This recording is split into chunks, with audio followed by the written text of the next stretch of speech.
어제는 하나님의 영광이 이스라엘에 떠나셔서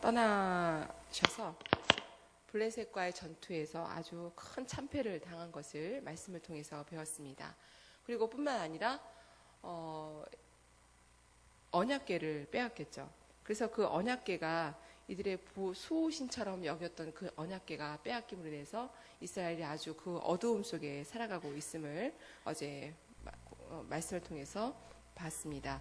오늘은 이 빼앗긴 언약궤가 어디로 갔냐면 에베네셀에서부터 아스돗, 블레셋에 있는 아스돗으로 옮겨갔습니다. 그런데 이 언약궤는요, 어디에다 모셨냐면 다곤 신당에다 모셨어요. 다곤 신당. 우리 다곤이 도대체 뭔가? 이 다곤 신은 블레셋을 상징하는 그 신인데요. 곡물의 신이라고 한다고 합니다. 뜻은 곡물의 신인데 형상은 위로는 사람의 형상이고 아래로는 물고기의 형상을 가졌다고 합니다. 그래서 왜 이런 모습을 하고 있냐면 어제도 제가 말씀드렸지만 지중해 연안에 블레셋이 차지하고 있었다 그랬잖아요. 그러니까 지중해는 바닷가인데 이 바닷가에 있기 때문에 아마 그런 형상을 이렇게 우상으로 그들이 섬겼다는 생각을 합니다. 사람의 형상이고 물고기의 형상이면 생각나는 게 인어죠. 인어 공주 같은 그런 모습을 여러분들이 상상하시면 될 것 같습니다. 다곤 신당에 그 언약궤를 이렇게 놨는데 하루는 이제 그 다음날 가보니까 다곤 신이 그 언약궤 앞에 이렇게 엎드려져 있는데 언약궤 앞에 이렇게 절하는 모습으로 엎드려져 있었어요. 그러니까 이게 누가 우연히 이렇게 쓰러졌나 보다 이렇게 생각하고 이렇게 바로 세워놨는데 그 다음날 갔더니 이게 쓰러진 것뿐만 아니라 목과 손이 다 잘라져 있는 그런 모습을 또 본 거예요. 그래서 그 모습을 보면서 이거는 정말 또 어디 신이 또 크게 어떤 역사가 일어났나 보다 하고 그들은 되게 신성시 여겨서 그 문지방을 밟지도 못하게 하는 그런 어리석은 모습을 우리가 또 말씀을 통해서 보았습니다. 이런 목과 손이 잘려진 것은 그 당시에 전쟁에서 참패를 당한 그 장수의 머리를 이렇게 치는 그런 차서 이걸 갖고 오는 그런 모습을 상징하고 있는데요. 어떻게 보면은 이제 블레셋이 또 한번 어려움을 당하겠구나 하는 그런 것을 상징하고 있다고도 볼 수 있습니다. 다곤은 사람이 만든 우상에 불과합니다. 생각할 수도 없고요. 손도 쓸 수 없는 그런 우상이고 사람이 만든 유형물이에요. 그렇지만 그들이 어리석게도 그 쓰러져 있는 문지방까지도 신성시하는 그 모습을 보면 또 우리도 혹시 그런 모습을 가지고 있지 않나. 사람은 좀 같은 것 같아요. 정말로 거룩한 모습을 하는 사람, 거룩한 생각과 거룩한 모습을 가지고 있는 사람들은 이런 것에서 자유하지만 또 자유하지 못한 사람들이 있어요.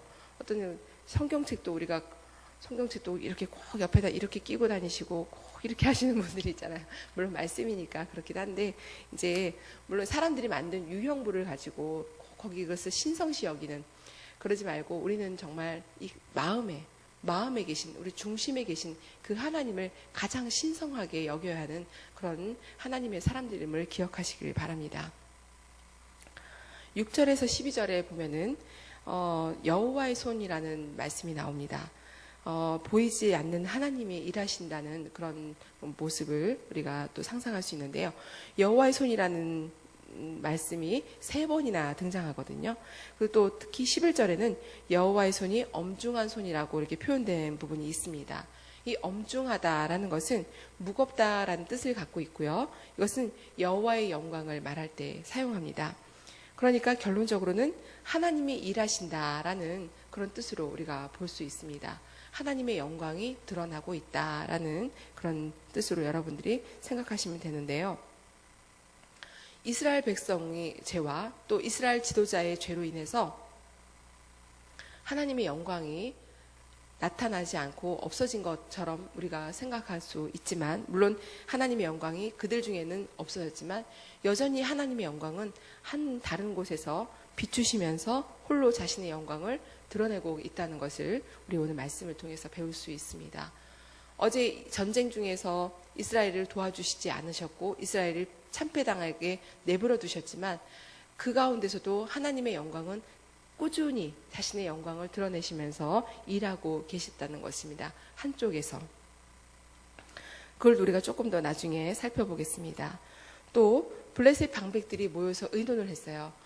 이렇게 다곤 신이 이렇게 쓰러져 있을 뿐만 아니라 또 몸뚱아리가 이렇게 잘라진 모습을 보면서 안 되겠다. 우리가 이것을 옮겨야겠다. 이렇게 생각을 한 거죠.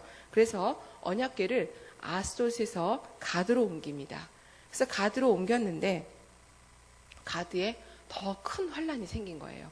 물론 이제 그 아스돗에서 그 다곤 신이 쓰러진 것에서 불과한 것이 아니라 독한 종기가 발생했거든요. 그래서 많은 사람들이 그 종기로 인해서 아픔을 당하는 그런 환란이 발생했습니다. 그래서 이것을 옮겨야겠다 생각해서 가드에서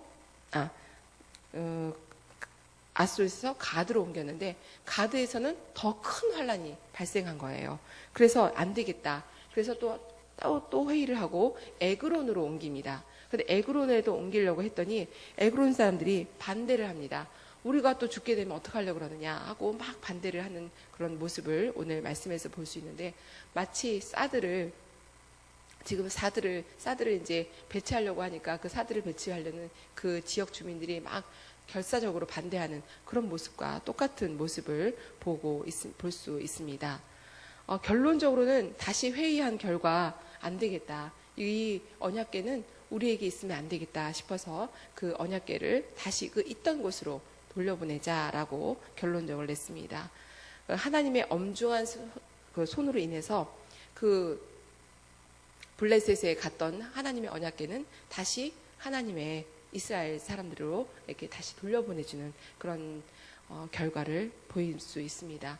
하나님의 영광은 이렇게 우리가 보이지 않지만 보이지 않는 곳에서 여전히 꾸준히 일하고 계신다는 것을 말씀을 통해서 볼 수 있습니다.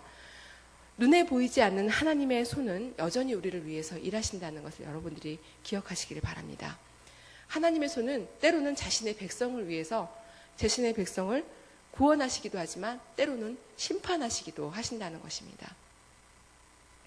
예수 그리스도가 고난과 죽음을 이기시고 그의 오른손은 그의 그 예수님은 하나님의 오른팔에 앉아 계셔서 우리를 위해서 여전히 일하고 계신다는 것을 여러분들이 기억하시기 바랍니다. 우리가 살 길은, 우리가 구원받을 길은, 또 우리가 여전히 정말 의지하며 나아갈 길은 그 예수님을 꼭 붙잡고 나아가는 길밖에 없다는 것을 여러분들이 기억하시고, 그것이 믿음입니다. 그것이 믿음입니다.